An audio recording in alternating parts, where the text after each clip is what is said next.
Tips from an Employment Tribunal judge, Part 5. This time we are talking cash. Specifically, this judge talked about how helping to manage expectations of how much people might win is one of his main jobs. So he helps people to try and understand, well, even if this went all the way through, what would an award actually look like? And this isn't something that you have to wait for a judge to do for you. You can see the latest statistics on gov.uk, and let me show you the averages and what you could probably expect for different types of claims. Here is a table summarizing some of the latest data about Employment Tribunal awards.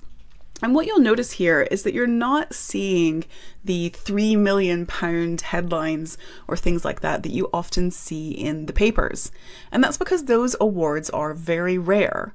Typically, even when you see a big number like this, what you're seeing is the effect of someone with a very large salary getting compensated for months or even years of lost salary in a big way because they have a lot of money. But you'll notice that most of these awards are in the tens of thousands, and unfair dismissal is even under that.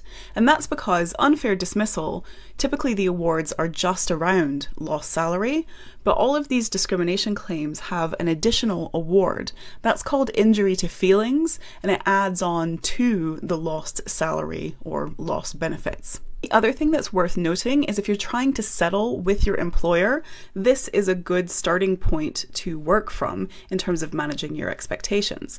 Because most lawyers for employers will be looking at what a claim could potentially win in tribunal and then working back from that. So if you benchmark to something along these lines, then you're probably going to have a more realistic expectation of what you might actually be settling with. I have some other videos about preparing a schedule of loss if you want to get into more detail about how you break down how much you would like to be awarded, and it's also very useful for coming up with a settlement figure.